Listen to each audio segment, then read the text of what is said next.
프로파일링을 시작한 초창기인데 2001년도에 발생한 사건인데요. 저한테 이제 요청이 왔었어요. 분석을 좀 해달라고. 그래서 이 범인이 체포된 이후에 직접 가서 그 범죄자와 면담을 장시간 했던 사건입니다. 사건 내용을 이제 소개를 들어보면 이 아이의 부모는 24시간 운영하는 식당을 갖고 계셨어요. 그래서 열심히 일을 하시면서 그 아이가 둘이 있었는데 이제 14살 된 큰아들과 11살 된 둘째 아들이 집에서 생활을 하고 있었습니다. 그런데 이날 아버지가 집에 돌아와서 보니까 아이들이 집에 있어야 되는데 소리가 없어요. 그래서 작은 방에 문을 열어봤더니 이 11살 된 둘째 아이가 그냥 누워있는 상태에서 뒷머리를 강력한 둔기로 공격을 받아가지고 피가 그대로 고여있는 상태로 쓰러져 있는 거예요.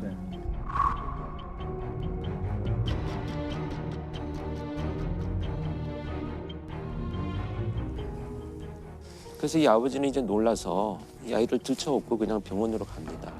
하는데 이미 사망을 한 거죠. 근데 사망한 시간이 꽤 된 거예요. 근데 여기서 문제가 된 건 뭐냐면 이 있어야 될 형이 없어진 거예요. 그러니까 이제 처음에 그 현장에 투입된 수사팀에서는 누군가 침입을 해가지고 둘째 아이를 살해하고 큰 아이를 유괴해 갔을 것이지 않겠느냐. 이렇게 이제 수사를 접근을 합니다. 그런데 수사에 착수한 수사팀에서는 얼마 후에 바로 사라진 이 형을 강력한 용의자로 지목을 하고 그 수사를 전개를 합니다.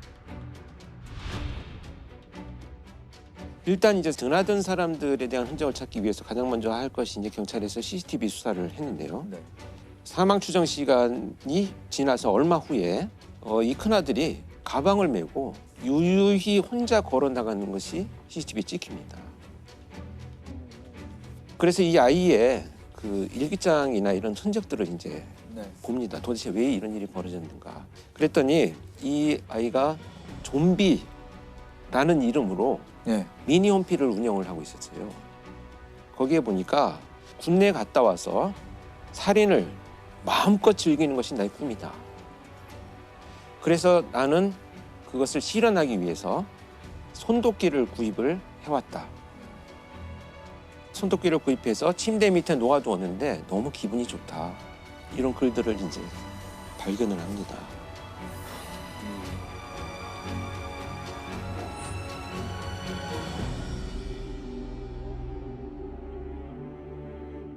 더군다나 이제 거기에서는 더 그 충격적인 것은 이제 가족하고 내가 더 이상 정이 들면 안 되겠다. 그게 그냥 아이들이 생각하는 중이병 차원을 넘어선 거 아닙니까? 완전히 넘어선 거죠. 이 정도는 사실 표고에서 잘 알겠지만 이 정도의 사회적 분노라는 것은 보통 30대를 전후해야 그동안 쌓인 분노가 표출되는 정도인데 14살 아이가 이런 걸 쏘는 게 믿어지지가 않는 거죠. 그런데 사실 이런 흔적만 가지고 어떤 일이 있었다는 것을 우리가 판단하기는 굉장히 위험하죠. 그래서 조사를 해보다 보니까 결국 이제 학교 친구들한테도 이런 살인에 대한 이야기들을 그동안에도 쭉 해왔는데 친구들은 뭐 좀 이상한 아이야. 뭐 그냥 뭐 별종이야. 뭐 이 정도로 그냥. 그렇죠. 또 한 가지 충격적인 것은 장래희망에 살인업자라고 써놨었어요. 네. 그래서 이 선생님은 이것을 간과하지는 않았어요. 그래서 부모한테 연락을 해가지고 아이가 좀 치료를 개입을 해야 되는 거죠. 그렇죠. 치료 받아야죠. 근데 이 부모님은 우린 너무 화목하고 원하는 걸 다 해주고 이렇게 지냈는데 정신과 치료를 받으라고 하니 이거 참 난감했던 거죠. 부모 입장에서 이해가 안 되는. 원인을 찾지도 못하겠고 이런 이제 상황이 전개됩니다. 그래서 이제 그 이런 흔적들을 찾고 수색을 하던 중에 배회하고 있는 아이를 이제 체포를 합니다. 그때 가방 속에 동생을 살해한 손도끼를 그대로 넣고 있었어요. 그 가방을 메고 있었던 거죠. 이렇게 해서 체포가 됩니다. 초등학생은 동생을 살해한 혐의를 받고 있는 형을 어젯밤 붙잡았습니다. 광주시 계림동에서 발생한 초등학생 살해 사건의 용의자로 사건 발생 14시간여 만에 검거됐습니다. 양군은 잠을 자고 있던 동생에게 흉기를 휘둘러 숨지게 한 혐의를 받고 있습니다.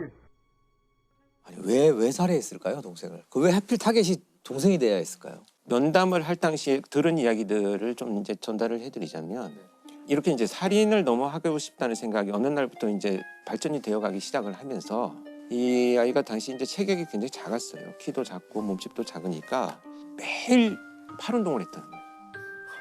왜냐하면 내가 공격을 하다가 실패를 하면 너무 왜소하기 때문에 다시 공격을 받으면 실패하니까 열심히 운동을 하고 이 손도끼를 가지고 막 달려가면서 나뭇가지를 막 이렇게 쳐서 연습을 하는 거죠. 근데 이 기간이 1년 정도 되니까 이제 자신이 생긴 거예요. 아, 1년 동안 그걸 연습을 한 거예요. 연습해서 자신이 생겨가지고 이제는 실행을 해야 되겠다. 그런데 될지 안 될지 궁금한 거예요. 그 희생자가 바로 이 동생이 됐던 겁니다. 그래서 엎드려서 잠을 자고 있는 동생을 말씀드리기도 어렵지만 손도끼로 뒷머리를 내리쳐서 이제 살해를 하고 동생이 움직이지 않으니까 그의 표현에 의하면 아 이제 내가 할 수 있겠다라는 생각 때문에 너무 기분이 좋아서 동생한테 잘 가라 라고 인사를 하죠. 왜 동생을 죽였어요? 제가요 감정으로 사람을 죽인다면요 친구들 좀 싫은 친구들 죽였을 텐데 걔가 사람이니까 인간이란 것이 얼마나 나약했을까 해갖고 한번 해봤죠.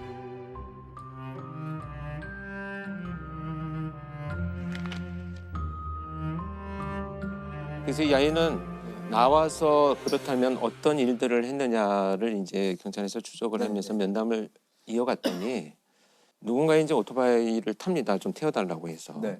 그래서 태워서 가던 사람이 이제 내려가지고 잠깐 소변을 보는 사이에 실행을 하려고 꺼냈는데 갑자기 사람이 나타나서 이제 중단을 하고요. 네. 또 내려서 이제 그 대상자를 찾기 위해서 돌아다니다가 밤늦게 이제 답변하게 소변을 보고 있는 술이 취해서 있는 사람을 보고 실행을 하기 위해서 들었는데 마침 유리 거울 같은 게 있어가지고 자기 모습이 비쳐서 보이니까 놀라서 또 중단을 하죠. 저는 살인이고 죽음이고 그런 게 좋았거든요. 재밌다 그런 거 기분이 좋다는 느낌이 들고 흥미가 있었어요. 저는 정말 지금까지 그 1000명이 넘는 범죄자를 만났지만 어떤 일을 하고 싶냐 나오면 라고 했더니 이런 말을 하는 아이는 처음 봤어요. 한 명씩 죽이는 것이 재미가 없을 것 같고 건물이 폭발하거나 이렇게 여러 사람이 죽는 모습을 너무 보고 싶어요. 이건 마치 이제 나의 장래 희망을 얘기하듯이 이거는 자연스럽게 이렇게 됐을 것 같지는 않고 뭔가 컨텐츠를 보거나 좀 그런 거에 영향받은 것 같다는 느낌이 그래서 강하게 들거든요. 영향을 많이 받았고요. 네. 특히 이제 그때 표 교수도 언론에 한번 인터뷰를 이 사건 가지고 했었어요. 그랬죠. 예. 그 당시에는 언론에서는 그 답을 찾으려고 게임에 몰입하게 됩니다. 게임이 이렇게 했다.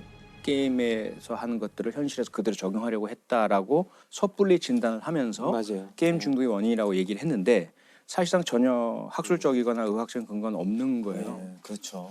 어느 한 가지에서 답을 찾으려는 그 자체가 사실은 맞아요. 섣부르고 그럴 위험한 수도 겁니다. 있고, 예. 네.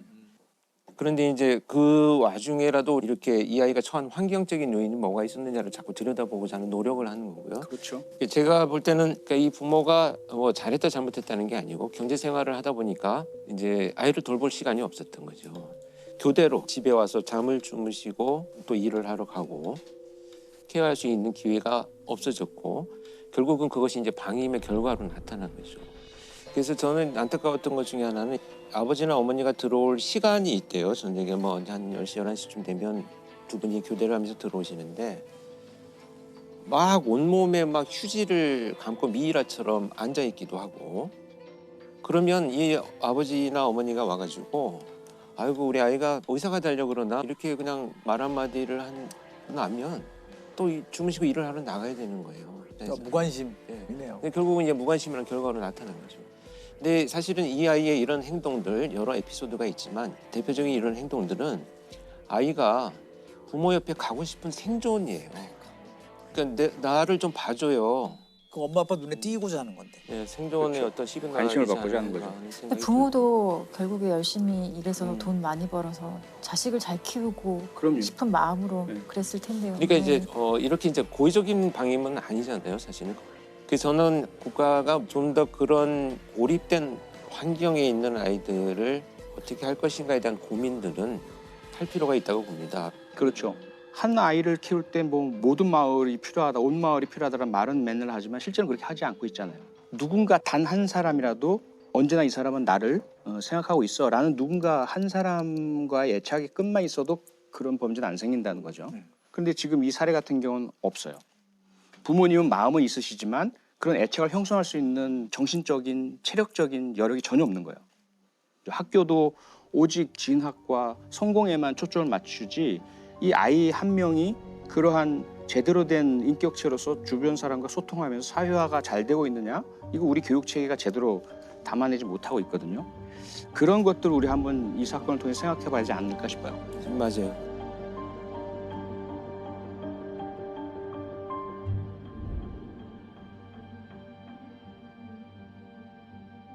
그러면은 형량은 어떻게 받았나요?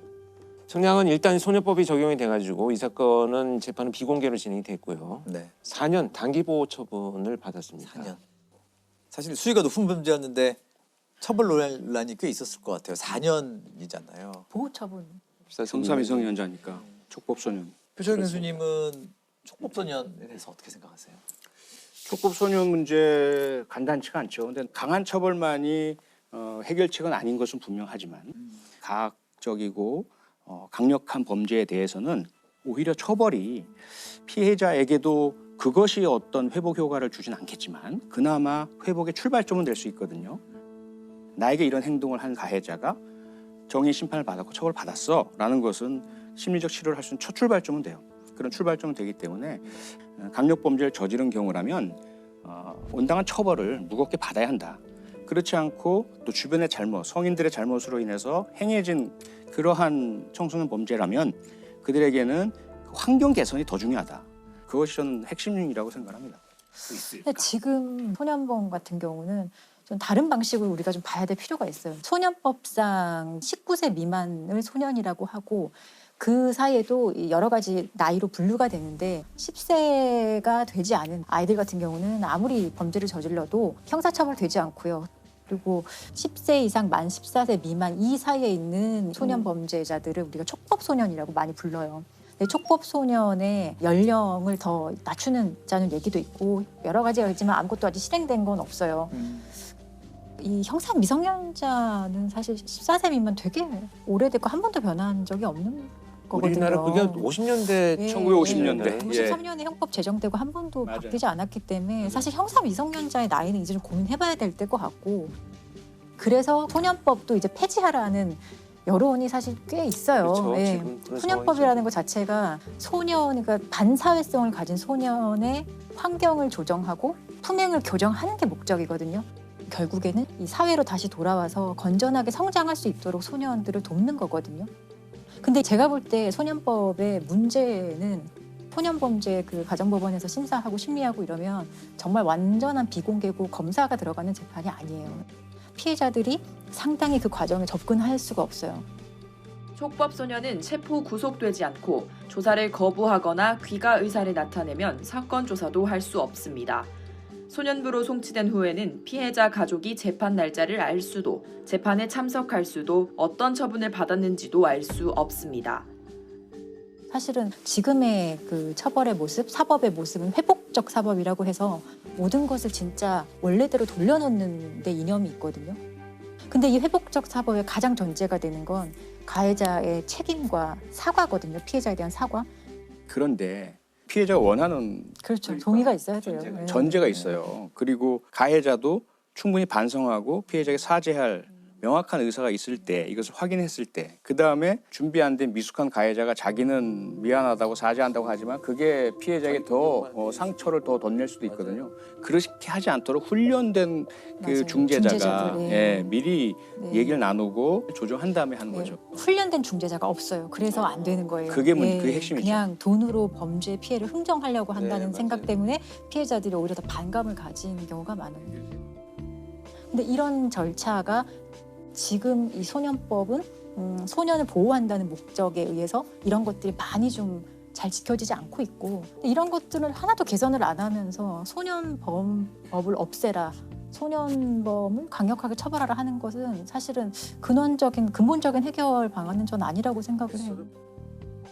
이 결국 이런 아이들의 범죄는 성인 범죄로 이어질 가능성이 굉장히 높습니다. 결국 재범이 높다라는 이런 의미가 되겠고요. 그렇기 때문에 강력한 처벌 당연히 논의가 되어야 되겠고 당사자한테 교정의 기회를 줄 수 있는 것들도 좀 연구가 돼야 되고 반드시 병행할 것이 이제 심리 치료도 좀 국가에서 적극적인 개입을 하는 것이 교정뿐만 아니라 본질적인 예방을 하는데 도움이 되지 않겠나 하는 고민을 해봅니다. 아, 참 이 촉법소년 그리고 또 소년범죄 얘기는 참 마음 무겁습니다. 무겁죠. 예, 예.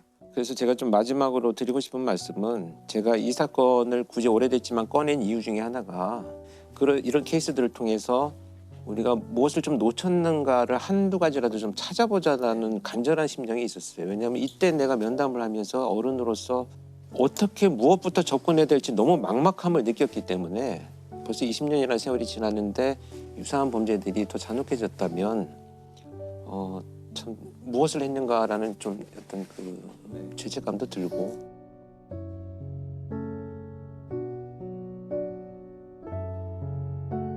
아마 지금은 출소를 한 그런 문제들이 아마 안 일어나고 다행스럽게도 잘 지낸다고 믿고 싶어요.